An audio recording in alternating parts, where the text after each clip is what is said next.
हज़ारों लाखों मैसेजेस और कमेंट्स मुझे आते रहे कि एमएलएम के बारे में वीडियो बनाइए, मल्टी लेवल मार्केटिंग क्या है समझाइए, मल्टी लेवल मार्केटिंग में जाएं या नहीं जाएं उसके बारे में बात करिए, क्या मल्टी लेवल मार्केटिंग एक स्कैंडल है। इतने मैसेजेस को मैं इग्नोर करता रहा। मैं इस इंडस्ट्री की तरफ नहीं जाना चाहता था, मैं इसके ऊपर बात नहीं करना चाहता था। मैं एक बड़ा लीडरशिप कंसल्टेंट, एक इंटरनेशनल कॉर्पोरेट कंसल्टेंट रहा हूं, एक मोटिवेशनल स्पीकर। बहुत समय लगाने के बाद, सोचने समझने के बाद आज मैं इसके ऊपर से पर्दा हटाना चाहता हूं। स्वागत है आप सबका आज के टॉपिक में, मल्टी लेवल मार्केटिंग की असलियत क्या है। What is this multi level marketing? ये होता क्या है? नेटवर्क मार्केटिंग कह लो, चेन मार्केटिंग कहते हैं कई लोग, कहीं इसको पिरामिड स्कीम कहते हैं, कहीं इसको स्कीम स्कैम स्कैंडल कहते हैं। वास्तव में मैं अपने ओपन हाउस वर्कशॉप्स और मेरे बड़े ब्रांड जो मेरे क्लाइंट्स हैं, आज देश में जितने बड़े ब्रांड्स हैं वो लगभग सब के सब मेरे क्लाइंट्स हैं, उनके साथ में मैं काफ़ी बिजी था। मैं इस तरफ जाना ही नहीं चाहता था। इस इंडस्ट्री पे कई सवाल उठाए जाते हैं, मैं थोड़ा अपने आप को दूर रखता था। आज मैं आपको इस industry multi level network marketing का निष्पक्ष रूप से दोनों पहलू देना चाहूँगा। वैसे देखा जाए तो मल्टी लेवल मार्केटिंग एक सोचा समझा सैद्धांतिक फिलोसॉफिकल साइंटिफिक प्रोसेस है एक प्रोडक्ट गुड्स एंड सर्विसेज को मार्केट करने का। मल्टी लेवल मार्केटिंग एक अपने आप में बहुत अच्छी इंडस्ट्री है, लेकिन क्यों उसका नाम खराब है, क्यों लोग नहीं ज्वाइन करना चाहते? देखिए, दो प्रकार की चीजें हैं। या तो कोई स्कीम स्कैम वाली कंपनी आ जाती है, जैसे वो शारदा स्कैम या जैसे वो स्पीक एशिया, या और भी अभी पीछे एक कंपनी आई थी जो बाइनरी के साथ आई थी, भयंकर विस्फोटक रूप से फैली, कई करोड़पति उन्होंने बनाए और रातों रात अचानक गायब हो गई। ऐसे एक्सपीरियंसेस ही आपको तंग करते हैं और परेशान करेंगे। ध्यान दीजिएगा, स्कीम और स्कैम इन्होंने मल्टी लेवल मार्केटिंग का नाम खराब कर दिया, वरना ये फुल प्रूफ पावरफुल एक ऐसी इंडस्ट्री है जो दुनिया में सबसे ज़्यादा तेजी से सबसे अच्छे स्टेबल करोड़पति तैयार कर सकती है। ध्यान दीजिएगा, मल्टी लेवल मार्केटिंग बुरी नहीं है, इसमें दो चीज़ें खराब है। या तो वो कंपनी खराब है जो इसी माइंडसेट से आती है कि पैसा लूटो और निकल लो, या वो लोग जो फेलियर हो गए, इसमें सफल नहीं हो सके, बाहर जाके इसकी इतनी निंदा करते हैं और वो चाहते हैं कि आप ना जाएं, क्योंकि वो सफल नहीं हो सके इसलिए वो आपको भी सफल नहीं देखना चाहते। जिस प्रकार चैनल डिस्ट्रीब्यूशन एक प्रोसेस होता है, ऐसे ही मल्टी लेवल मार्केटिंग भी, नेटवर्क डिस्ट्रीब्यूशन भी एक प्रोसेस है। इसमें डिस्ट्रीब्यूटर्स इंडिविजुअल्स होते हैं जो सीधा मैन्युफैक्चरर से जुड़ते हैं और कंज्यूमर को माल पहुंचाते हैं। अब तो हमारे देश की सरकार ने भी इसको मान्यता दी है और हमारी देश की सरकार भी इसके लिए रेगुलेशंस लेके आई है। आपको ध्यान देना है कंपनी ज्वाइन करने से पहले कि वो कंपनी ठीक है कि नहीं है। आप लोगों ने मुझसे इतनी डिमांड करी, इस सब्जेक्ट पे इतनी डिमांड करी, आज मैं आपको फुल प्रूफ मेथड शेयर करता हूं कि कंपनी को समझिए पहले तीन चीजों से। पहला है कंपनी का पीपल एंड फिलॉसफी। जब आप कंपनी ज्वाइन करते हैं, जाते ही ये मत देखिए कमाई कितने होने वाली है, जाते ही ये मत देखिए कितनी जल्दी करोड़पति बन जाएंगे, जाते ही देखिए कंपनी के पीपल और फिलॉसफी कैसा है। फिलॉसफी मतलब उस कंपनी का सिद्धांत क्या है, क्या उस कंपनी के पास एक बाइंडिंग फोर्स है जिसके कारण लोग जुड़ चुके हैं, क्या उस कंपनी के पीपल में कल्चर बहुत अच्छा है, क्या वो कंपनी के पीपल में उनका लीडरशिप बड़ा शानदार है, क्या कंपनी के पीपल के अंदर ट्रेनिंग की मेथोडोलॉजी और ट्रेनिंग के प्रोसेस पे बहुत जोर दिया जा रहा है। जिस नेटवर्क मार्केटिंग कंपनी के अंदर लर्निंग एंड डेवलपमेंट और ट्रेनिंग पे फोकस नहीं किया जाता, सावधान, वो कंपनी ज्यादा चलेगी ही नहीं। जिस कंपनी में केवल बार बार प्रॉफिट की बात की जा रही है, और कल्चर केवल प्रॉफिट की बात कर रहा है, फिलॉसफी या कोई पर्पस नहीं है जिस कंपनी का, जिस कंपनी के अंदर जो मैन पावर, जो उनके पीपल हैं, वहां पे अगर जाते ही आपको मिल करके लोगों से अच्छा नहीं महसूस हो रहा, आपको देखिए लालची लोग तो नहीं दिखाई पड़ रहे आपको, मैं ये पूछना चाहता हूं। जहां आप जा रहे हैं हर समय पैसा पैसा पैसा तो नहीं कर रहे केवल, वो सपने होना एक अलग बात है, लेकिन कंपनी को किसी कारण से रन करना जो कि एक बाइंडिंग फोर्स बन जाता है ऑर्गेनाइजेशनल बिलीफ का, जहां पे लोग इकट्ठे जुड़ जाते हैं, बिना तनख्वाह के भी लोग मिलना चाहते हैं, बिना तनख्वाह के भी अपनी जेब से पैसा खर्च करके लोग आना चाहते हैं क्योंकि आके अच्छा लग रहा है। मल्टी लेवल मार्केटिंग के अंदर आप सफल हो या ना हो, लेकिन अगर वहां पे ट्रेनिंग अच्छी हो रही है आपकी, वहां पे लोग अच्छे हैं, उसकी फिलॉसफी, उसकी रूट्स बड़ी कैरेक्टर पे आधारित है, मोरालिटी पे आधारित है, वहां पे honesty, integrity, character, principles, values, ethics, इन पे बड़ा फोकस दिया जा रहा है, तो अगर आप विफल भी होगा तो भी कोई बात नहीं, आपको नेटवर्क मार्केटिंग जरूर ज्वाइन करना चाहिए क्योंकि ये आपकी डेवलपमेंट में बड़ा फोकस करेगा। इनफैक्ट अगर मेरी अपनी संतान होगी, मैं उसको भी नेटवर्क मार्केटिंग में कम से कम कुछ समय के लिए जरूर भेजूंगा, क्योंकि इससे इतना डेवलपमेंट हो जाता है जहां पे पीपल अच्छा हो और फिलॉसफी अच्छा हो, उन लोगों के बीच में आपका अपना ग्रोथ बहुत हो जाएगा। आप सफल हो या ना हो कोई समस्या नहीं है। नेटवर्क मार्केटिंग एक ऐसी इंडस्ट्री है जहां लोग बिना तनख्वाह के इतना भयंकर मोटिवेशन रखते हैं, और कॉर्पोरेट वर्ल्ड के अंदर इतनी तनख्वाह, इतना इंसेंटिव, इतना पे आउट और इतना ज्यादा एचआर पॉलिसी के साथ फैसिलिटीज, उसके बावजूद भी एम्प्लॉय में मोटिवेशन नहीं है। ये नेटवर्क मार्केटिंग में ही होता है, जहां पे कल्चर के चलते लोग डेवलप कर जाते हैं। इसलिए 2 P बड़े इंपॉर्टेंट है, जिसमें पीपल और फिलॉसफी। अब अगला है प्रोडक्ट। अब विफल होता क्यों है? क्योंकि स्कीम स्कैम होता है, इतने सारे स्कैंडल्स हुए चले जा रहे हैं, एक के बाद एक, एक के बाद एक, एक के बाद एक। वो स्पीक एशिया आया, वहां मेरा 1-2 लाख रुपए कमा भी गया, लेकिन अचानक वो कंपनी गायब हो गई। आपको पता है बहुत बड़ा स्कैंडल हुआ। ध्यान दीजिएगा, प्रोडक्ट जरूर अच्छा होना चाहिए, ऐसा होना चाहिए जिसको आपको इस्तेमाल करते मजा आ रहा हो, पब्लिक को इस्तेमाल करते मजा आ रहा हो, बहुत अजीबोगरीब से ज्यादा महंगा ना हो, उसकी वैल्यू हो, वो लोग लगातार इस्तेमाल करते हों, वो बार बार इस्तेमाल करते हों, वो प्रोडक्ट में आपका विश्वास हो, वो प्रोडक्ट कंज्यूमर बाइंग बिहेवियर को एड्रेस करता हो, वो प्रोडक्ट आने वाली मार्केट की अडॉप्शन कर्व को समझता हो। अडॉप्शन कर्व समझते हैं ना? आने वाले समय में मार्केट किधर अडॉप्ट कर रही है, मार्केट को किस तरह के प्रोडक्ट सर्विसेज की ज़्यादा ज़रूरत पड़ने वाली है। तो क्या आपकी कंपनी के प्रोडक्ट सर्विसेज लूटने के लिए बनाए गए हैं, बेवकूफ़ बनाने के लिए, खाली स्कीम के लिए बनाए गए? एक बहुत बड़ी नेटवर्क मार्केटिंग कंपनी थी पीछे, जिसने कई करोड़पति बनाए, लेकिन वो केवल स्कीम बेचने में लगे हुए थे। वो लोग एक कॉन्सेप्ट बेचने में लगे हुए थे। आपकी कंपनी कोई कॉन्सेप्ट तो नहीं बेच रही है, ऐसा तो नहीं खाली रिक्रूटमेंट का ही पैसा दिए जा रही है, इतने लोग बनाओ, इतना पैसा लो। सावधान, प्रोडक्ट अच्छा होना चाहिए और जिसको आपको इस्तेमाल करने में मजा आना चाहिए। अब फाइनली आता है कंपनी का प्लान या प्रॉफिट पे आउट। उनका प्लान प्रॉफिट पे आउट कैसा है वो अब देखिएगा आराम से। प्रॉफिट आखिरी चीज है। अगर ये पहले के 2 P जो मैंने ठीक से समझाए, अगर ये पूरे हो गए, प्लान प्रॉफिट अपने आप ठीक हो जाएगा। आप थोड़ा सा बस देख लीजिए कि ऐसा तो नहीं है कि कंपनी साल के एंड में पैसा देती हो, आपको हर महीने या हर हफ्ते पे आउट मिल रहा है कि नहीं मिल रहा, वो एक इंपॉर्टेंट चीज है। और प्लान प्रॉफिट आपके लिए रीजनेबली अच्छा होना चाहिए। बाकी 2 चीजें अगर ठीक हुई, प्लान प्रॉफिट, कमाई की चिंता मत करिए, बहुत होगी। एक्चुअली नेटवर्क मार्केटिंग में पावर ऑफ कंपाउंडिंग काम करता है। You know what is power of compounding? Compounding effect. Einstein says compounding interest is the 8th wonder of the world.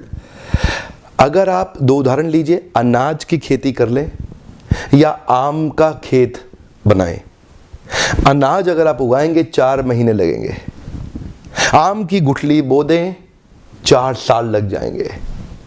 अनाज तो फट फट फट फट फट फट फट मिल जाएगा, आपका काम खत्म, 4 महीने में दोबारा प्रोसेस चालू। लेकिन आम की गुठली एक बार बोई 4 साल तक हो सकता है कुछ ना मिले आपको, लेकिन उसके बाद मिला तो अगले 200 साल तक आम मिलता रहेगा, मिलता रहेगा, मिलता रहेगा, मिलता रहेगा। यही है नेटवर्क मार्केटिंग।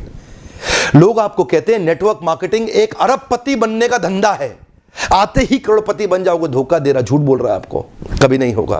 किसी धंधे में दुनिया के आज तक ऐसा कभी नहीं हुआ। No business can make you billionaire overnight, वो स्कीम स्कैम है। नेटवर्क मार्केटिंग में लगातार निरंतर मेहनत करनी पड़ती है और कंपाउंडिंग रिजल्ट मिलता है। बाकी आपकी जॉब के अंदर भी आपको लगातार मेहनत करनी पड़ती है, लेकिन कंपाउंडिंग रिजल्ट कभी नहीं मिलता। यही एक फर्क है बस नेटवर्क मार्केटिंग में आपकी किसी और बिजनेस के अंदर, जॉब्स के अंदर। चार्टर्ड अकाउंटेंट बनना आसान है क्या? कंपनी सेक्रेटरी बनना आसान है क्या? आईएएस ऑफिसर बनना आसान है क्या? आप आईआईटी जेईई की तैयारी कर रहे हैं, बहुत आसान लगता है क्या आपको? आप एम्स मेडिकल इंजीनियरिंग कॉलेजेस की इतने एग्जामिनेशन की तैयारी हो रही है, इंटरनेशनल मैनेजमेंट कॉलेज, आसान है क्या? आसान तो कुछ भी नहीं है जीवन के अंदर। लेकिन क्योंकि आप पहले पढ़ नहीं पाए या कुछ नहीं कर पाए, यहां पे पढ़ा लिखे हैं तो अच्छी बात है, नहीं पढ़े लिखे तो भी काम चल सकता है। आपकी मेहनत चाहिए। नेटवर्क मार्केटिंग मेहनत करने वालों का धंधा है। वो जो आपको बोलता है ना, आजा आजा आजा आजा, तेरे नीचे 2 जोड़ ले, वो 2 के नीचे वो 2 जोड़ते जाएंगे, वो 2 के नीचे 2 के नीचे 2 जोड़ते चले जाएंगे, तू अरबपति बन जाएगा। वो बोलेगा आपसे 2 जोड़ 2 जोड़, जल्दी बनाएगा 2 करोड़, 2 जोड़ 2 जोड़, मिलेंगे जल्दी 2 करोड़। हाँ, ये बेवकूफ बनाने का धंधा है। यकीन मानिए, अगर आपको भी कोई ऐसा कह रहा है ना कि तू नेटवर्क मार्केटिंग में आ जा और तेरे सारे सपने पूरे हो जाएंगे, नहीं होगा। नेटवर्क मार्केटिंग में आने के बाद कंसिस्टेंटली मेहनत करनी है। मैं एक और वीडियो बनाने वाला हूं जहां पे मैं आपसे शेयर करूंगा कि नेटवर्क मार्केटिंग में सफल होने के लिए किन 3 चीजों की आवश्यकता है। वो किया आप निश्चित रूप से सफल हो जाएंगे। लेकिन आज पहली बार कैमरा के सामने आकर के मैं नेटवर्क मार्केटिंग के फेवर में खुल के समर्थन में आया हूं। अगर आप विफल हो जाए ना तो भी कोई बात नहीं, उम्र की शुरुआत के समय में किसी एक अच्छी कंपनी को पकड़ के MLM जरूर ज्वाइन कर लो। विफल होने में भी भी कोई समस्या नहीं, क्योंकि वहां पे लर्निंग आपके लिए बहुत हो जाएगी। ये इंडस्ट्री आपको अंदर से ताकतवर बना देगी, जिंदगी में कहीं भी जाओगे उसका लाभ प्राप्त करोगे। क्या फर्क पड़ता है, गलत लोग तो हर इंडस्ट्री में मिलेंगे, आपको इस इंडस्ट्री में भी मिलेंगे। इंडस्ट्री से अपना विश्वास मत उठाइए, यहां पे गलत लोग और गलत कंपनी को बहुत सटीक रूप से ध्यान से पहचानने का प्रयास करिए, वरना इस इंडस्ट्री के तो कई फायदे हैं जो मैं आपको भी शेयर करना चाहता हूं। पहला फायदा, इस इंडस्ट्री में आप अपनी तनख्वाह का चेक खुद ही लिखते हैं। अगर आप मेहनती हैं तो आपका रोजगार सुरक्षित है। बहुत ही छोटी इन्वेस्टमेंट के साथ बड़ा रिटर्न आप प्राप्त कर सकते हैं। एंटरप्रेन्योरियल मेंटालिटी के लिए फ्रीडम ऑफ टाइम एक बड़ी ताकत होती है। आप सीमित नहीं है एक गांव, शहर या राज्य तक, कहीं भी ट्रैवल करके ओपन मार्केट में किधर भी आप धंधा बिल्ड कर सकते हैं। यही एक इंडस्ट्री है जहां पे आप इतने मित्र, इतने रिलेशन, नए परिवार, नए संबंधों में जुड़ सकते हैं और आपको सम्मान तो इतना मिलेगा जो बड़े बड़े नेता या अभिनेता को भी नहीं मिलेगा। एक बार मेहनत कर ली, कमाई होती जाएगी। इतनी रिकरिंग रेवेन्यू मॉडल होगी कि भगवान ना करे आपको कुछ हो जाए पर आपकी आय सुरक्षित रहेगी, अपने आप पैसा आता रहेगा। और तो और इस बिजनेस के अंदर आपकी एज, रिलीजन, सेक्स, कास्ट और एजुकेशन, इसका बहुत ज्यादा महत्व नहीं रह जाता। इन पांचों की आपको चिंता करने की आवश्यकता नहीं। नेटवर्क मार्केटिंग के धंधे के अंदर सिर्फ एक ही समस्या आती है, क्या आपका साइको फिजिकल नेचर उसको मैच करता है कि नहीं करता। इसको अचीव कैसे करना है इसके ऊपर भी मैं एक वीडियो बनाऊंगा, पर आपका साइको फिजिकल नेचर अगर इसको मैच नहीं करता तो आपको इसको अचीव करने में दिक्कत आएगी। साइको फिजिकल नेचर का अर्थ क्या होता है, इसमें action man, people man, process man, idea man, मेरे लीडरशिप फनल में मैं इस पर बहुत डिटेल में बात करता हूं। देखिए, आपको अपना साइकोमेट्रिक असेसमेंट कराना चाहिए। साइकोमेट्रिक एनालिसिस होता है हर एक इंसान का, जिससे आपका साइको फिजिकल नेचर निकल के आता है। साइको मतलब साइकोलॉजिकल, फिजिकल मतलब फिजियोलॉजिकल। आपको अपना साइकोलॉजिकल और फिजियोलॉजिकल नेचर समझना चाहिए कि आप नेटवर्क मार्केटिंग के धंधे में सफल होंगे कि नहीं होंगे। बहुत सारे लोग, उनका नेचर मैच नहीं करता इस बिजनेस को, वो फिर भी इसमें घुस जाते हैं, इसलिए असफल हो जाते हैं। अपनी की कॉम्पिटेंसीज को आइडेंटिफाई करना चाहिए। आप देखते हैं जितने बड़े कॉर्पोरेट्स हैं ना, वो पहले कॉम्पिटेंसी मैपिंग और कॉम्पिटेंसी एनालिसिस करते हैं।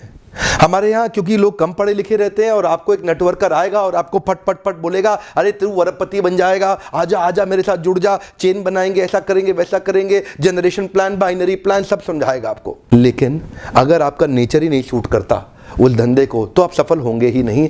क्योंकि देखिए, मेरा काम है आपको ईमानदारी से बताना।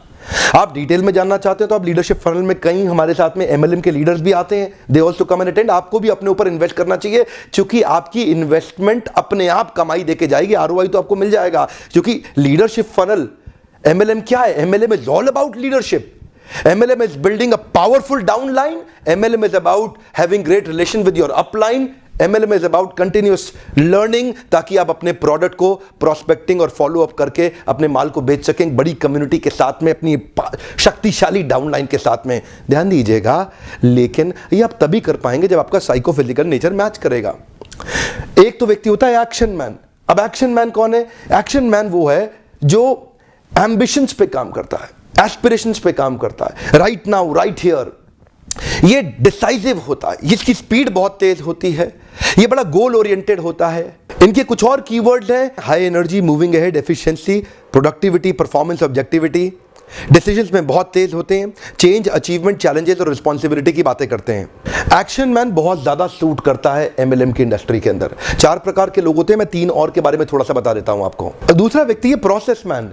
ये थोड़ा सिस्टम ओरिएंटेड होता है, ये थोड़ा प्रोसेस ओरिएंटेड होता है, ये थोड़ा फैक्ट्स पे चलता है, सपनों पे नहीं चलता, सपनों की दुनिया में नहीं घूमता। इसको डेटा चाहिए, इसको लॉजिक्स चाहिए, इसको नंबर चाहिए, इसको एनालिसिस चाहिए। ये काम करेगा खाली फैक्ट्स पे। ये बिल्कुल भी इमोशनल नहीं होता, ये स्टेप बाय स्टेप ही चलना पसंद करता। इससे आप बड़ी बड़ी बातें करोगे, आपको पसंद नहीं करेगा। कुछ और इसके कीवर्ड्स हैं, procedure, planning, organising, testing, continuous analysis, systematic step by step, logical cause and effect.